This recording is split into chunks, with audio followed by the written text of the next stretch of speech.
Gloire à Jésus-Christ de Nazareth. Shalom, shalom à tous. Je voudrais ce matin vous saluer dans le beau et précieux nom de notre Seigneur Jésus-Christ de Nazareth. Aujourd'hui, le monde entier célèbre la résurrection de Christ, du Christ vivant. Ce jour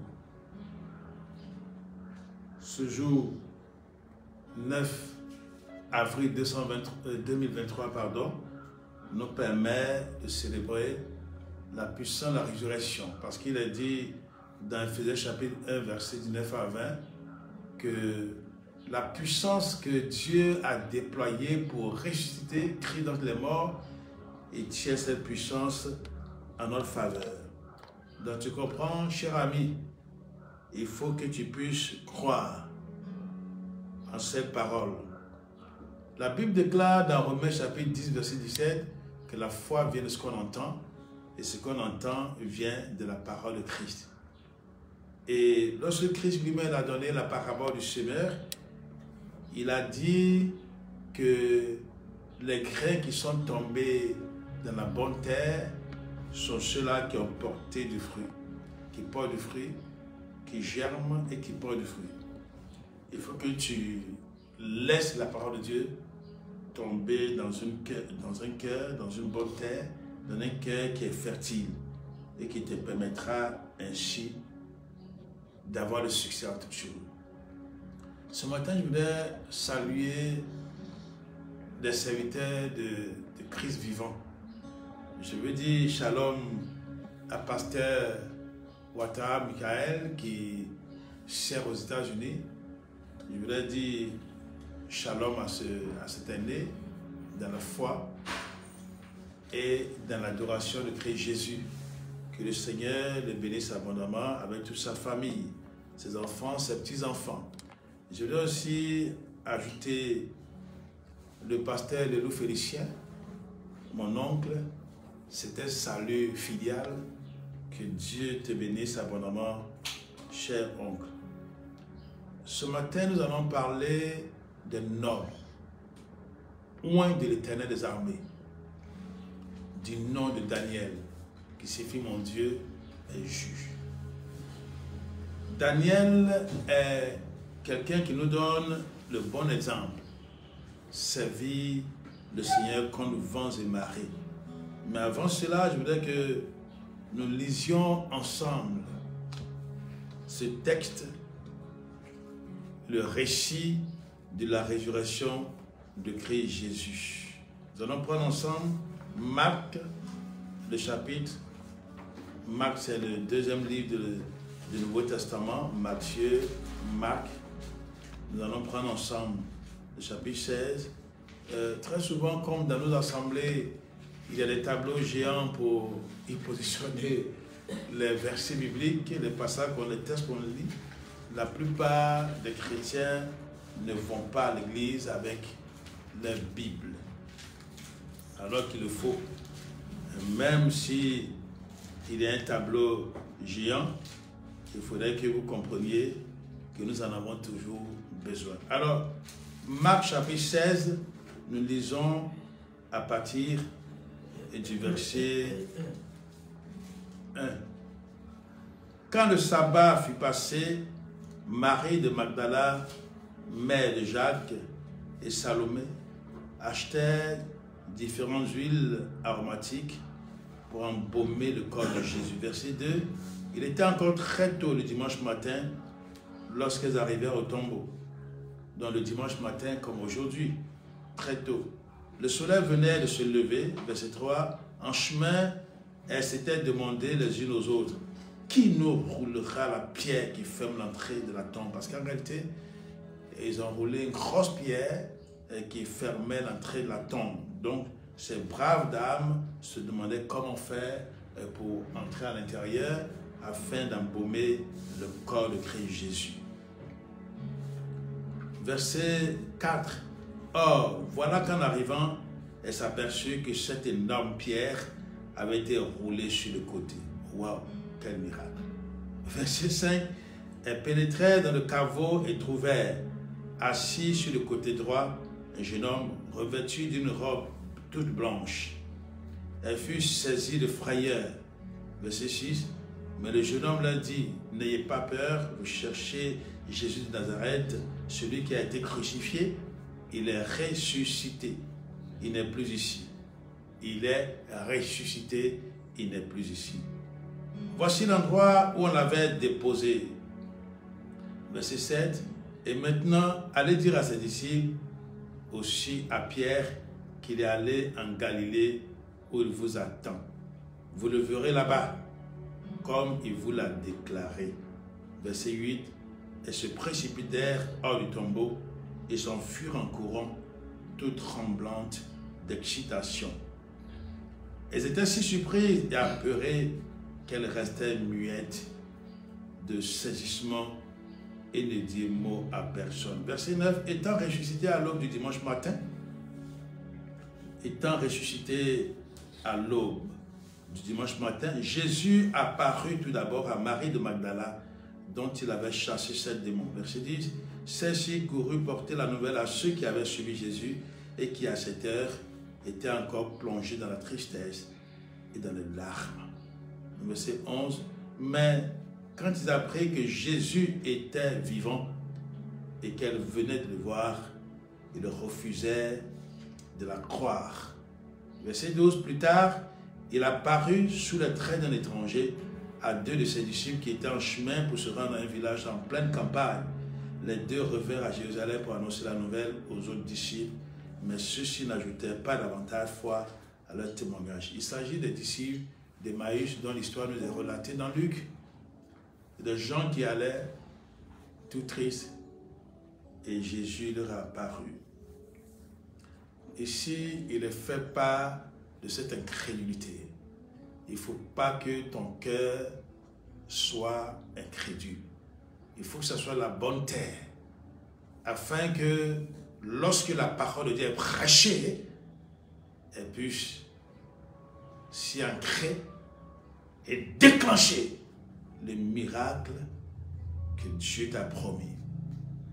Je ne sais pas ton besoin ce matin. Peut-être un besoin physiologique, tu as besoin de guérison, tu as besoin que ta santé soit restaurée, tu as besoin aussi d'avoir le succès quelque part à l'école, à l'université, dans ton entreprise. Tu as certainement besoin de secours au plan financier. Tu as besoin de sous. Laisse-moi te dire que tout est possible à celui qui croit. Laisse-moi te dire que la toute-puissance qui transforme mort en vie, qui transforme maladie en santé, qui transforme pauvreté en richesse, Dieu tient cette toute-puissance en ta faveur. Éphésiens chapitre 1, verset 19 à 20. Le défi que tu dois relever, c'est de croire à ce que la parole de Dieu dit. Dans Romains chapitre 1er et le verset 16, Romains chapitre 1, verset 16, la parole de Dieu proclame: je n'ai pas à rougir de l'évangile. Dans le second, il dit: je n'ai pas honte de l'évangile. N'est-il pas la puissance de Dieu qui sauve de la mort éternelle tous ceux qui l'acceptent avec foi? Il est vrai qu'il s'adresse en premier lieu aux Juifs, mais le non-juif est invité au même titre.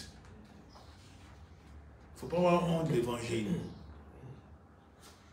La parole de Dieu, c'est la puissance que Dieu a donnée, qui transforme, qui communique la vie éternelle. Or, la vie éternelle subsume, domine toute autre difficulté que l'homme peut rencontrer sur terre. Je t'invite ce matin à adhérer à la parole de Dieu. Je t'invite ce matin à croire à la puissance de la résurrection de Christ, qui revitalisera, qui va revitaliser tous les aspects de ta vie. Même si ce sont des aspects qui sont morts, Dieu est disposé ce matin pour le transformer. Mais toi, qu'est-ce que tu fais? Quelle est ta réaction? Est-ce que tu remets entièrement ta vie au Seigneur, ton cœur à Jésus-Christ? Je ne te prêche pas de religion ce matin. Peut-être que tu as été levé dans ta religion et lorsque tu m'entends parler, tu es en boule. tu es fâché. Mon ami, calme-toi, calm down. Et reconnais la puissance de la résurrection qui transforme ta misère en bonheur, ta tristesse en joie. Je voudrais t'inviter à accepter comme Seigneur Sauveur personnel ce Jésus-Christ de Nazareth. Et que tu puisses laisser tomber tes élucubrations issues d'une certaine religion, issues de la tradition. C'est Dieu que Christ, c'est Dieu lui-même qui a désigné Christ pour qu'il soit médiateur entre Dieu et les humains. Il faut que ton cœur soit une bonne terre, afin que la parole qui est prêchée puisse germer convenablement et porter du fruit à la gloire de Dieu pour ton bonheur. Amen. Nous allons prendre maintenant le livre de Daniel, le chapitre 6.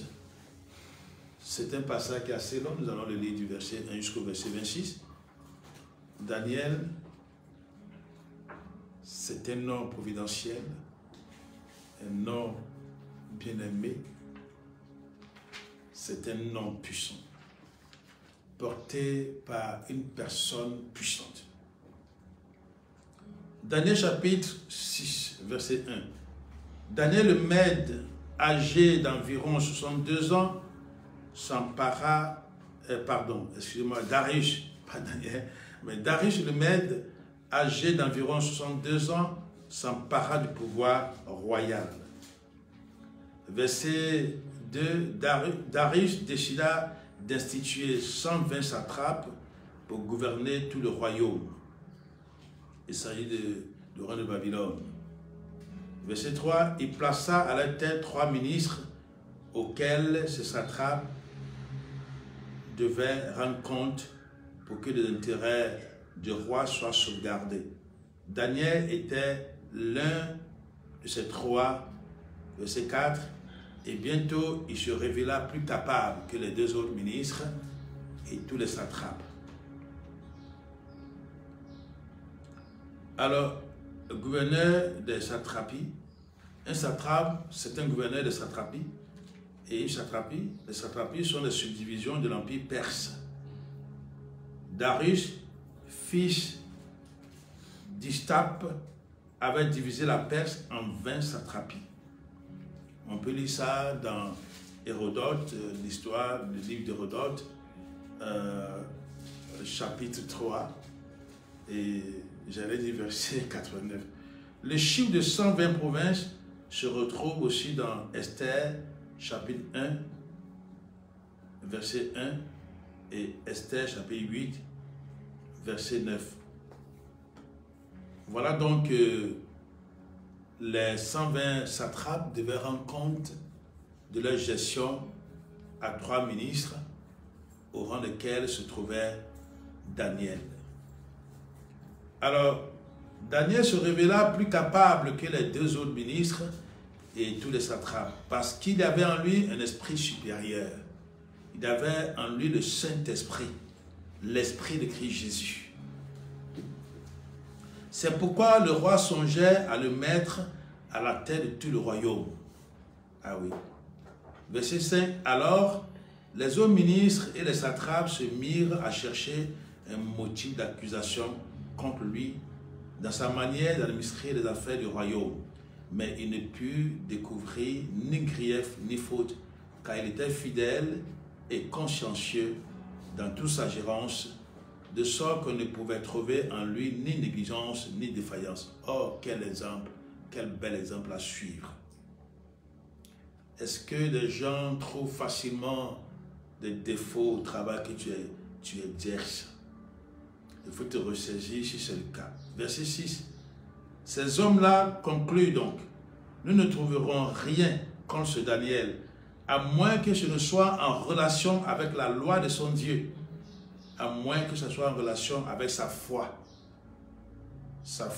de croyant en Yahweh, le Dieu véritable. Verset 7. Aussitôt, ces ministres et ses satrapes firent irruption chez le roi et lui parlaient ainsi: que le roi Darius vive éternellement. Verset 8.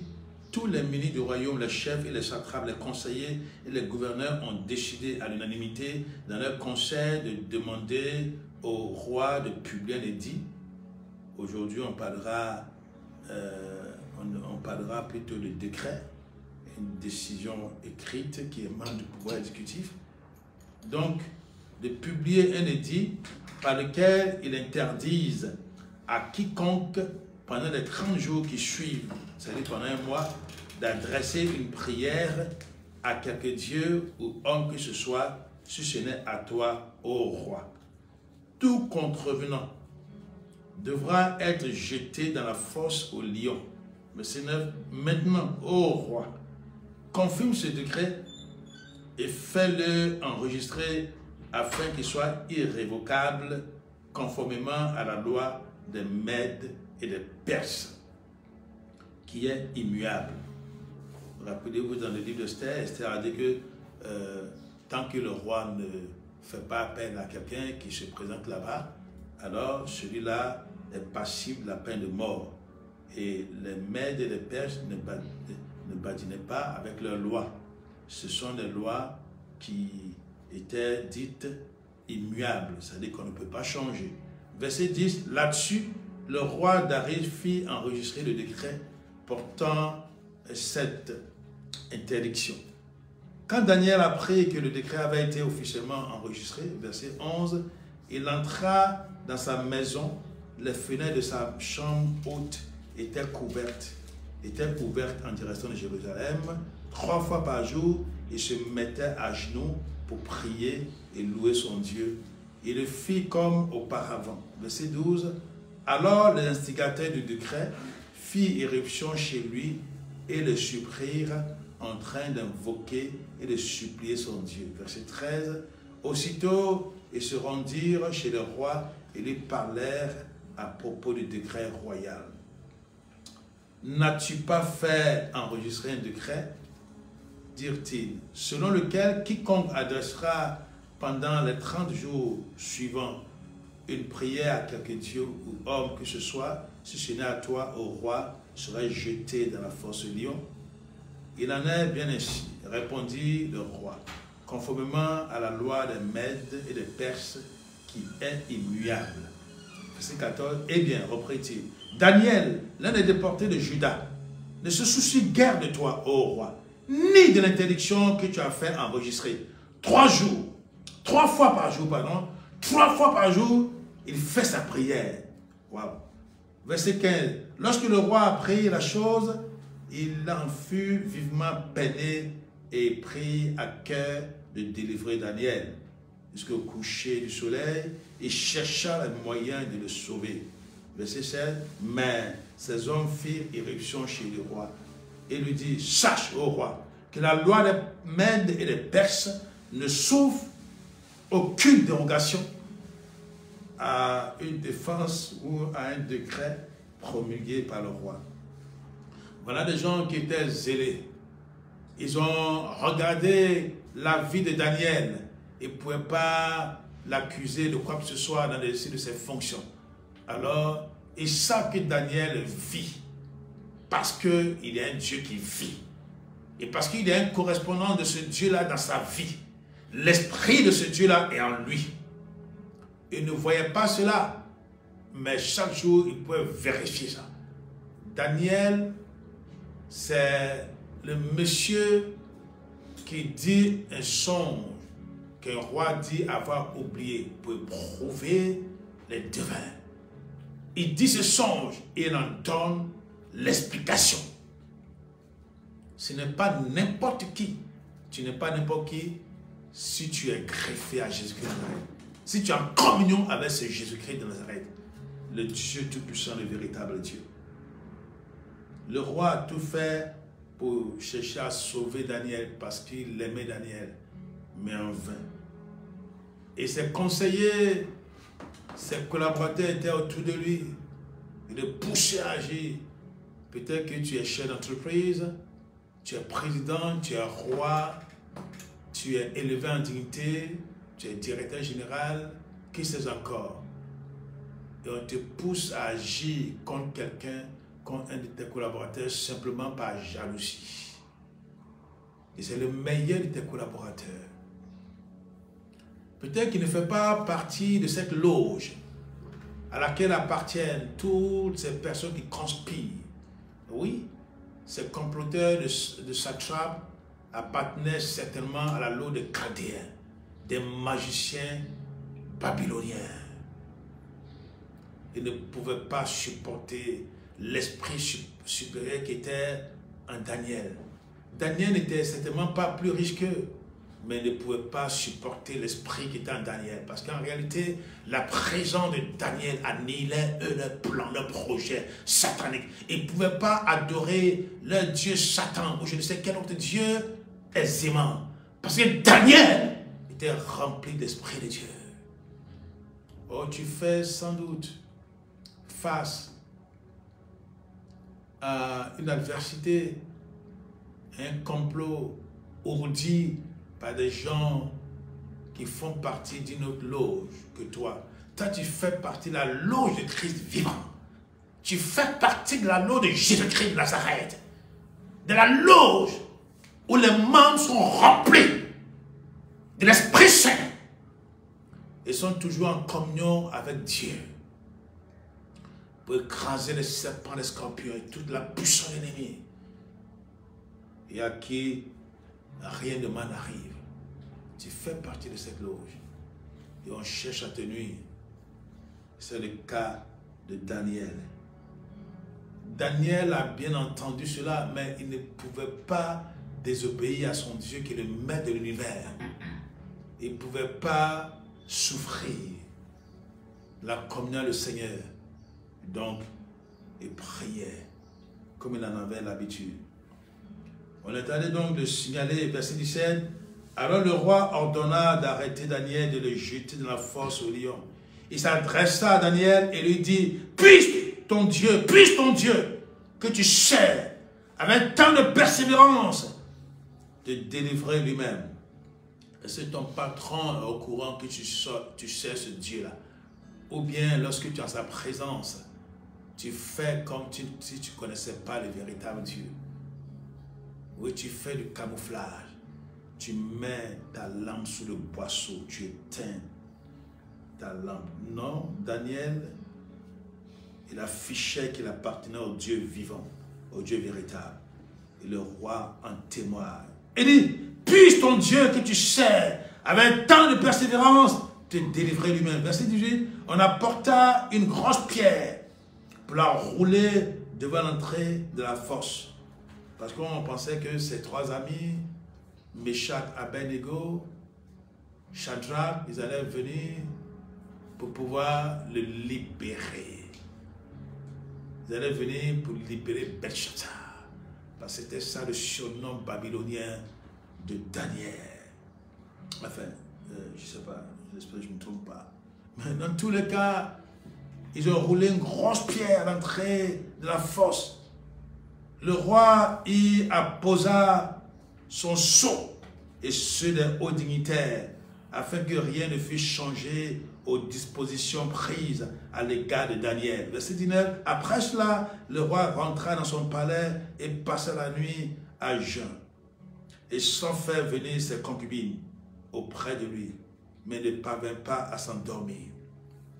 Est-ce que ton patron te trouve tellement juste que lui-même se met en peine pour toi, et jeûne même pour toi, et prie pour toi, et se met en peine pour toi? Est-ce qu'il en est ainsi? Bien entendu, si c'est un patron qui a compris que tu es un homme providentiel, tu es un être providentiel. Verset 20, dès le point du jour, le roi se leva et se rendit en hâte à la fosse au lion. Verset 21, comme il s'en approchait, il appela Daniel d'une voix angoissée. Daniel, cria-t-il. Daniel, cria-t-il. Je pense que c'était ça, il était tellement angoissé. Serviteur du Dieu vivant, ton Dieu que tu sais, avec tant de persévérance, a-t-il pu t'arracher à la griffe des lions? Oui, ton Dieu que tu sais, avec tant de persévérance, as-tu pu t'arracher au complot de tes ennemis, de tes adversaires, de ceux-là qui sont érigés en adversaire, ceux-là qui appartiennent à une autre loge qu'à celle de Jésus-Christ de Nazareth et qui t'ont livré? Est-ce que ce Dieu-là a pu te délivrer? Oui. Est-ce que ce Dieu a pu t'arracher des griffes des lions? Verset 22. Alors Daniel répondit au roi, « Ô roi, viens éternellement. » Verset 23. « Mon Dieu a envoyé son ange. Il a fermé la gueule des lions, de sorte qu'ils ne m'ont fait aucun mal, parce que j'ai été reconnu innocent devant lui, tout comme je n'ai pas commis de faute envers toi, ô roi. » Dieu te reconnaît-il innocent? Le sang de Christ t'a-t-il purifié de toute iniquité? Le sang de Christ crie-t-il plus fort en ta faveur parce que tu es en relation avec lui? Est-ce que aussi envers ton patron, tu as été reconnu innocent? Verset 24. Alors, le roi éprouva une grande joie. Il ordonna de faire sortir Daniel de la force. Daniel fut donc remonté de la force et on ne trouva sur lui aucune blessure parce qu'il avait eu foi en son Dieu. Oui, il faut que tu aies foi en ton Dieu. Il faut que tu aies foi en ton Dieu. Il faut que la parole de Dieu trouve dans ton cœur une fertilité qui corresponde à la croissance pour que tu sois épargné des complots de tes ennemis. Verset 25. Là-dessus, le roi ordonna de lui amener ceux qui avaient accusé Daniel et les fit jeter dans la fosse aux lions, avec leurs enfants et leurs femmes. Ils n'avaient pas atteint le seuil de la fosse que déjà les lions s'en emparèrent et mis leur corps en pièces. C'est ça le jugement de Dieu. Mon ami, par jalousie, tu en veux un serviteur de Dieu, un oint de Dieu, Daniel, oint de l'Éternel. Tu en veux sans doute un oint de l'Éternel. Ressaisis-toi. Pour te raviser, cher ami. Repends-toi, essaie de le faire. Peut-être que tu as un projet d'exécuter un noir dessein contre un oint de Dieu, contre un serviteur de Dieu, contre un servant de Dieu. Je t'en supplie. Je me mets à genoux, je t'en supplie pour ton bonheur et celui des tiens. Évite de faire cela. Renonce à cela. Ici, ce ne sont pas les satrapes les seuls satrapes qui ont comploté, mais leurs familles aussi ont subi le sort, le jugement. Oui, Dieu va te juger. Dieu te jugera si tu fais du mal à ses oints. Ressaisis-toi. Peut-être que tu as été mandaté pour faire du mal à quelques oints de Dieu, mais ressaisis-toi, renonce à cela, renonce à cela, renonce à cela, pour ne pas entraîner dans cette misère, dans cette malédiction, hein, toute ta famille. Dans Galates chapitre 3, verset 13, il est dit que la malédiction qui pesait sur l'homme, Christ en est chargé. Et il a donné sa bénédiction à l'homme. Il faut que tu te repentes, tu renonces à cela et que tu saisisses l'occasion que Christ te donne. Par sa puissance de résurrection, connecte-toi à lui, donne-toi à lui, renonce à ce que tu veux faire. Et invite-le dans ta vie. Il va commuer ta peine en joie, ton malheur en bonheur, ta malédiction en bénédiction. Il suffit que tu renonces à faire le mal qu'on te pousse à faire, ou que toi-même tu as décidé de faire au nom d'une population, au nom d'un ensemble, au nom de tes partisans. Il faut que tu renonces à cela. Dieu juge ceux qui se lèvent contre ses oints. Il faut que tu renonces à cela.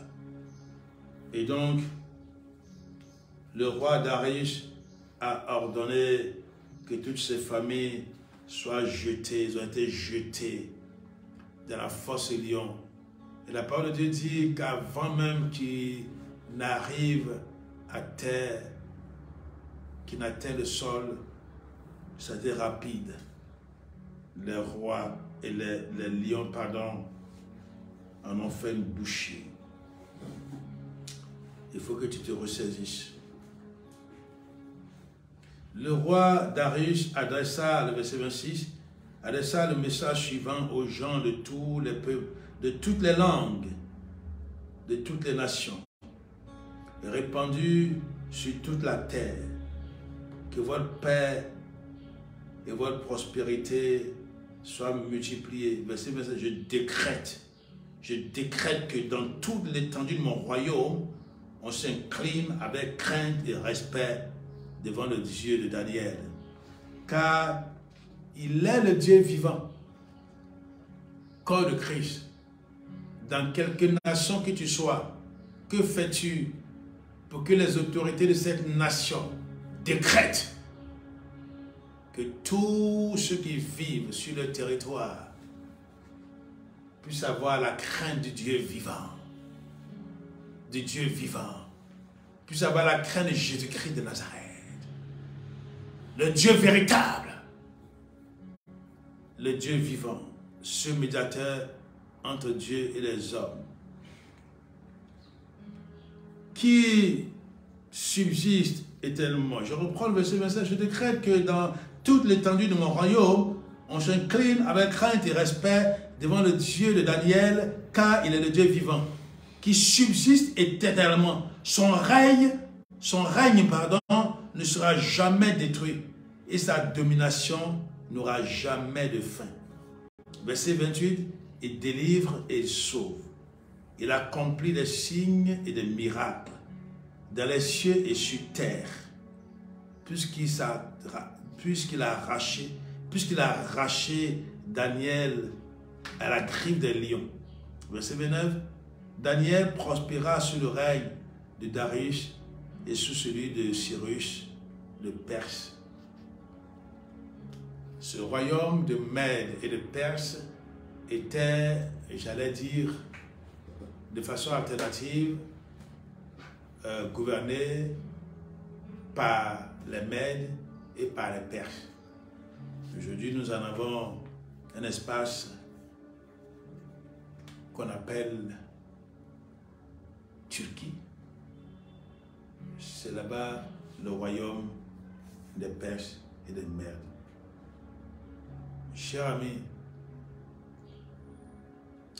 le Dieu de Daniel est prêt à t'accueillir par le Seigneur Jésus-Christ de Nazareth, le Dieu Tout-Puissant, Christ Jésus qui est le médiateur entre Dieu et les hommes, celui que tu dois véritablement accepter comme Seigneur et Sauveur personnel. Aujourd'hui, le monde entier commémore sa résurrection entre les morts. Et cette résurrection, tu vas, toi aussi, la partager. Je voudrais que nous puissions lire, avant de terminer, Éphésiens chapitre 2, verset 6. Nous allons lire pour terminer Éphésiens, le chapitre 2 et le verset 6. Éphésiens chapitre 2, verset 6. Oui, par notre union avec le Christ, il nous a ressuscités avec lui et nous a transplantés dans les mondes célestes, nous donnant nos places sur le trône avec le Christ dans le royaume qui n'est pas d'ici-bas. Oui, si tu te laisses entraîner dans l'aventure de Christ, tu seras parmi ceux qui sont ressuscités, assis à la droite de la majesté divine. Parce que tu es avec Christ ressuscité, ça veut dire que tu passes de la mort à la vie. Le péché nous a tués. Le péché te fait demeurer dans la mort. Mais lorsque tu acceptes Jésus-Christ de Nazareth comme Seigneur Sauveur personnel, tu ressuscites, tu passes de la mort à la vie, des ténèbres à la lumière. C'est ça le fondement. Il faut que tu le fasses, tu te décides de le faire. Et tu verras que ta vie va ressembler à celle de loin de l'Éternel. Daniel, loin de l'Éternel. Que Dieu bénisse sa parole. Amen.